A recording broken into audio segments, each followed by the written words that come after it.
A lot of gardening advice that you see online now is based off of old and outdated gardening suggestions.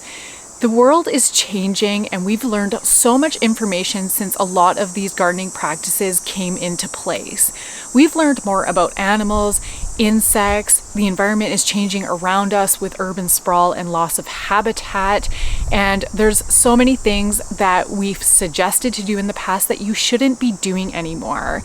And that's because a lot of it is actually really harmful to both the animals and the insects, and there are ways that you can manage them in your garden that doesn't cause harm to them, and this is really the direction that we should be going these days instead of harming animals.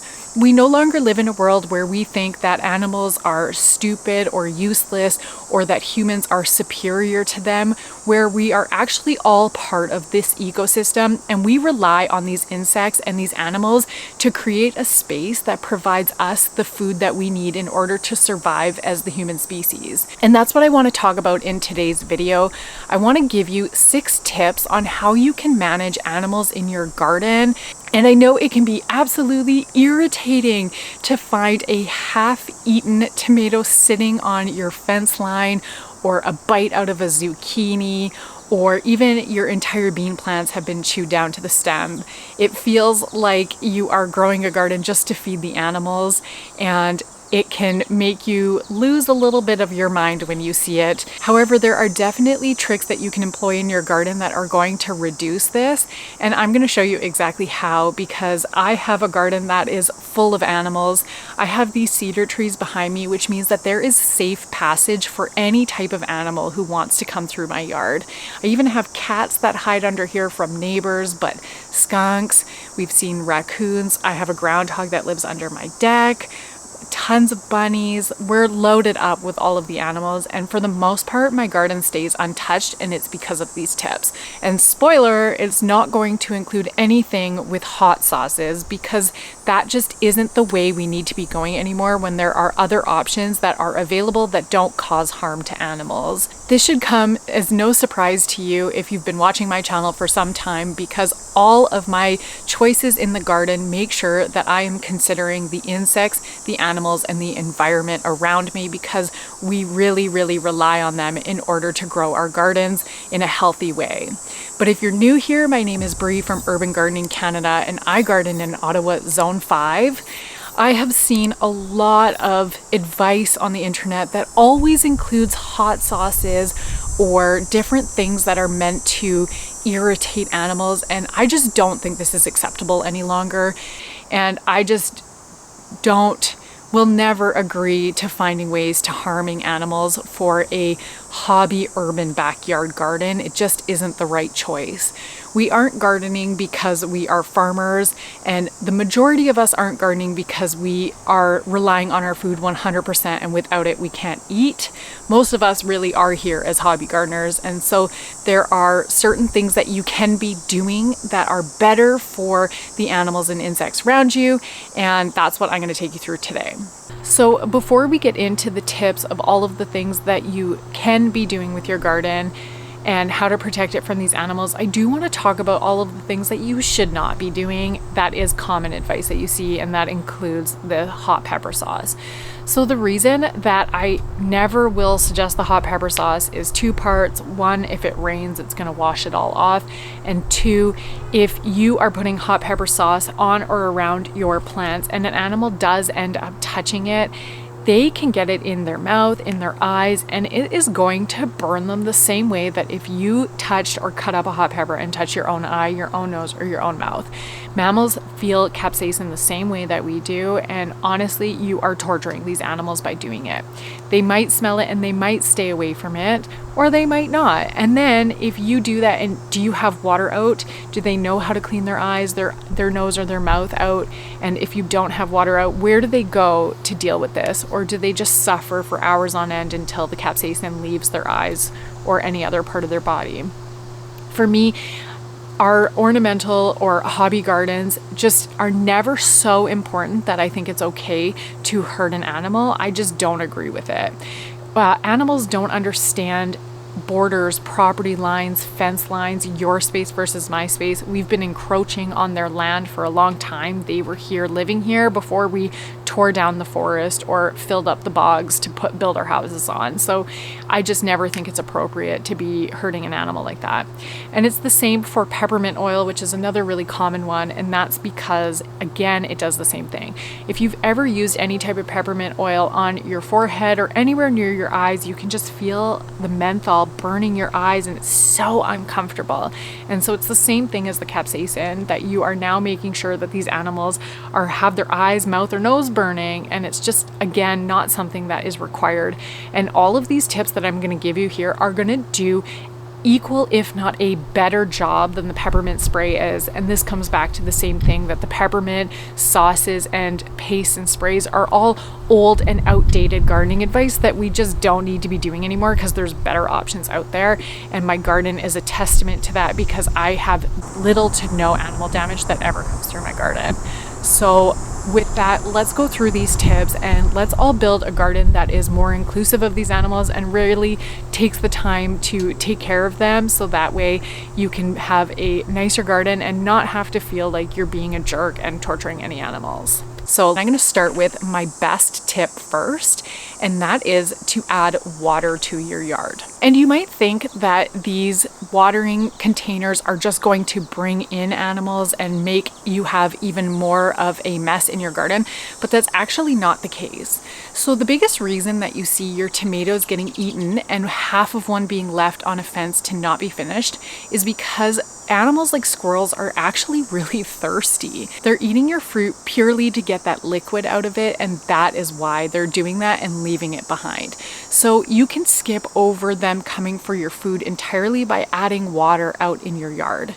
So I have one at bird bath level, so that way the birds can drink out of it and be able to stay safe from predators. I have the one hanging on my fence line because squirrels go running back and forth on the fence line, so this is the perfect place to distract them with water. And then I have one on the ground that is for groundhogs, skunks, bunnies, maybe even a rat or a mouse. I'm not sure if they're drinking out of it, but this just gives a lot of different heights for different animals. And if you think about it, unless you live near water or it rains constantly, if there's no puddles on the ground and no water source nearby, where are these animals getting their water from in order to stay alive? And the answer is your tomatoes, if you don't have any water sources out. So this tip is a very, very simple solution. It doesn't cost you much money. You're going to want to change the water out as frequently as possible. If you can do it daily, that's best. And having it again at those different heights is going to make sure that you're covering all the different animals. And I promise you, this is going to be the #1 way that you're going to keep animals out of your garden and drinking water and away from your vegetables. I have my tomatoes growing in a 17-inch high raised bed, so it's super easy access to pretty well every single animal out there. My tomatoes are growing near the soil line, so they're easy to grab, and I haven't had a single tomato be taken from my garden yet.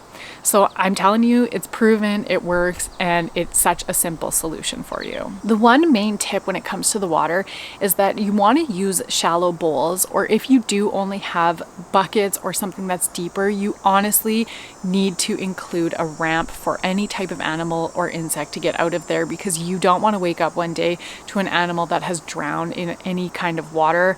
And same with insects. It really hurts if you find a bee or a wasp that has drowned in your water bowl. So do just make sure that you have an escape route if your bowls are not shallow. The second tip is to cover your plants up. So this can look like insect netting. So if you keep hoops over your gardens the same way that I do, you can keep insect netting over top of it. And this is a really good way. You can secure it around the edges of your garden, or if you grow in the ground, you can put some pieces of wood or rocks on the ground just to help secure it in place. And this is a really great way to keep animals out from eating your food. But this really only works for any type of plant that doesn't require pollination. So this could be your kales, your lettuces, your herbs. These are all things that not only is it going to protect from animals eating it, but it's also going to protect it from insects like the cabbage moths. So this one really is a win-win from both an animal perspective and an insect perspective. If that one's not possible for you because you require pollination or the plants are way taller, you can build fencing around it. So you can build chicken wire that goes just around the edges of your garden, and that's going to prevent a lot of the ground dwelling animals like groundhogs, skunks, or maybe raccoons from getting in, although raccoons are really smart. But none of these tips are going to be for deer because deer can jump something like 7 feet. So unless you're building a 7-foot tall fence or putting a roof over top of your garden, you really aren't going to be able to keep deer out of it. So this is more for your smaller animals like your groundhogs, skunks, and raccoons and squirrels. The second option when it comes to any type of chicken wire is you can build square cubes that have a chicken wire edging around them and over the top that you can insert over top of your garden. This also is height dependent. You'd have to build a really large one if you're going to grow taller plants, but if you're growing anything smaller, you can build a little cube of netting that goes over top of your plants. But this way, the more cover that you have over top of your plants, the safer it is away from animals. There is one issue with it, depending on the size of the holes of the caging. If you put a roof over top of it, I have had a cardinal get stuck in one of mine before because he was small enough to get in but wasn't able to find his way back out. So this is definitely something that you want to be mindful of to make sure that either the holes are so small that birds can't get in, or that you are watching it to make sure that you aren't having any birds get trapped and you can make sure that they can escape. All right, tip 3 is changing how you plant, and there's 3 different ways that I'm going to suggest this. The first one is to just stop planting certain plants. So for example, I don't grow sunflowers or tulips anymore, and that's because the squirrels love them. I have security footage from the past where I was watching squirrels just popping the heads off the top of my sunflowers or breaking them off and then chewing on it and running away. I don't know if there was the liquid or the sugars in it that was causing them to do that, but I felt like I was at war growing sunflowers and with the squirrels, so I just stopped growing them. And same with the tulips. A lot of times they will chew the flower head off or pop the flower head off. Again, there's a chance that water was pooling in there and they're going for a drink with that. So and they dig up all of the bulbs, the tulip bulbs, to eat them too. So this is something that I just don't plant in my garden anymore because I would rather find alternatives to grow and not have to fight with the squirrels than go out every day and feel like they've dug up my precious plants or they broke my precious plants and feel like I'm angry with them or at war. It's just easier to change how I'm planting because there's such a wide selection of other items that I can grow that will make me happy. So I'm just skipping that whole battle altogether. The second is to plant more of something. So if they tend to go after one specific type of plant, just plant that much more of it. So that way they won't be able to eat all of it and you'll be able to save some of it. However, there is a chance if you have something like a groundhog like we do, they have huge appetites, and so the more you plant, the more they're going to eat. So it really just depends on what type of animal that you're working with. But say again with the sunflower example, you can plant 2-3 times as many sunflowers and hope that the squirrels only go after a few of them, and it means that those casualties were meant for the squirrels and you'll still get your sunflowers. So it really just depends on the animal and what you're growing. The groundhog took like 60 of our edamame plants, so it didn't matter how many we were growing, he was going to eat all of them.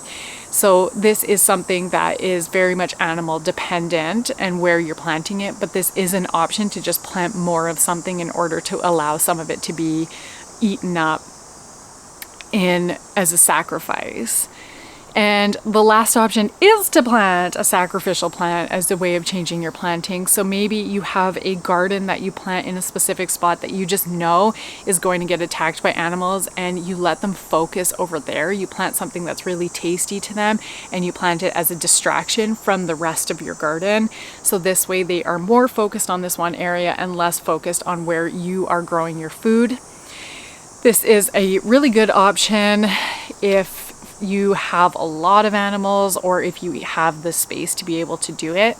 But again, think about doing this in conjunction with adding water out, and it's going to make a difference. And of course, the earlier in the season when there's less food available, these animals are going to be a lot more hungry when there is less natural food available. They're going to come for your plants. So also be thinking about the time of the year as well. So if it is early in the season and there's limited food, you're going to want to look at adding water, covering your plants up up and then planting extra, so that way it can carry you through to later in the season where they have access to a lot more of their natural food sources. So tips like these are exactly what I have in my gardening course. So if you've been striving to be a stronger gardener in the sense of being more environmentally friendly, being more sustainable, and being able to take care of the animals and insects around you, then that's exactly what my garden course is about. This video is a perfect example of the type of stuff that I'm teaching you, because of course being one with nature is so important in order to A, take care of the earth around you, B, grow a stronger garden, and C, honestly, learning these tips and implementing them means you spend so much less time outside battling your garden and feeling like you're at war with the animals and the insects, and you spend more time just enjoying your garden. All of the tips that I have in my course, I implement in my own garden, and I don't have netting over any of my plants. The plants that do get eaten make a comeback because I work on companion planting them. I have water sources out, so I'm filled with birds that are eating the cabbage moths off of my kale for me, so I don't have to worry about it. And adding all of these tips in is how you can spend more time just enjoying your food and enjoying your garden and not having to go out and again being at war with your garden. And that's what makes my course so amazing. Like, why not spend a few hours on your computer reading about all of these tips, printing off the worksheets and taking them outside to see if you've implemented them, and spending your time doing that plus gardening for fun versus coming out and yelling at a squirrel, chasing a skunk away, or having to pick off all of these different worms on your plants. This is the way easier option. It's the easier route. And so I really recommend checking it out. And I'm gonna leave a link for it in the description below. And now let's get into tip number 4 of how you can prevent animals from harming your garden. Okay, so this is a tip that I've learned specifically in this garden that I've had here, because in my previous gardens, I always grew either in the ground or in really short raised beds. But I have a garden that is a metal raised bed that is 32 inches high. And this has been a really good deterrent for any of the animals except for squirrels. Squirrels, and again, deer is not included in this video because they're a whole other thing, but the squirrels are the only animals that have gotten up into this raised bed. Rabbits technically can jump that high, but they're very focused on the food that's on the ground, so they don't tend to look up and question what's up there and try and jump into it, unless that was part of their habits to do. So growing in this 32-inch high metal raised bed has been a really great way to protect my garden. So I put most of my prized possessions into that garden because they can't get up into it. It's hard for them to climb up it. I haven't even had any mice or voles go into it either. So this has been a really great test. I also have a wood raised bed that's right beside it that's almost the same height, and that's where the groundhog is getting into because he can get his claws into the wood and climb up it. So to see them side by side with each other and to watch the plants in my wood raised bed get eaten and the ones in the metal one not get eaten just shows me that having that metal garden has been really beneficial to keep a lot of those smaller mammals out of my garden. So if you have the means to add one to your garden and you are looking at getting a metal raised bed, I really recommend looking at that 32-inch height, because it's really good for mobility and reaching your plants, but then also has that extra like pest protection added to it as well. So it makes for a really good addition to battling against these different mammals. Okay, so this next tip is a lot harder to do, and that is to humanely evict these animals. And this is hard to do for a bunch of different reasons. There isn't necessarily like tried and true ways that you can evict them other than if you use a humane trap. But the problem with humane traps is that a lot of places have rules on how far you can move an animal. So say you have a live trap that catches a skunk or a groundhog. I think in Ontario you can only move your animal up to 1 kilometer away from where you caught it, and a lot of these animals can come back 1 kilometer. It's not that hard for them. Plus, if they have babies with them, then there becomes this whole situation where you are now starving these babies and killing them. So this is why it's lower on my list of options for you. Apart from humane traps, you can also try and put out like predator urine or bleach. but we tried doing the bleach on fabric to evict the groundhog in our yard and it didn't work. We heard that you can put it in different spots to stop it from using that entrance, and it did move it to a different entrance. However, it didn't evict it fully. So the predator urine might be a thing too. However, I've never tried it for a couple of reasons. One, I don't really want to buy coyote urine and smell it. And second, if it rains, obviously it becomes useless. So you have to constantly be applying it. In the drought of this year, it would be less of having to apply it constantly, but I just didn't really want to try it. I've heard it smells really bad, so this hasn't been something I've tried before. But if you have tried it, let me know in the comments below if it's worked for you. And the last option is to just patrol more. So if you have a dog, letting your dog out more often means that something like a skunk or a groundhog isn't going to want to spend a lot of time in your backyard. If you have mice, they're not going to want to spend a lot of time.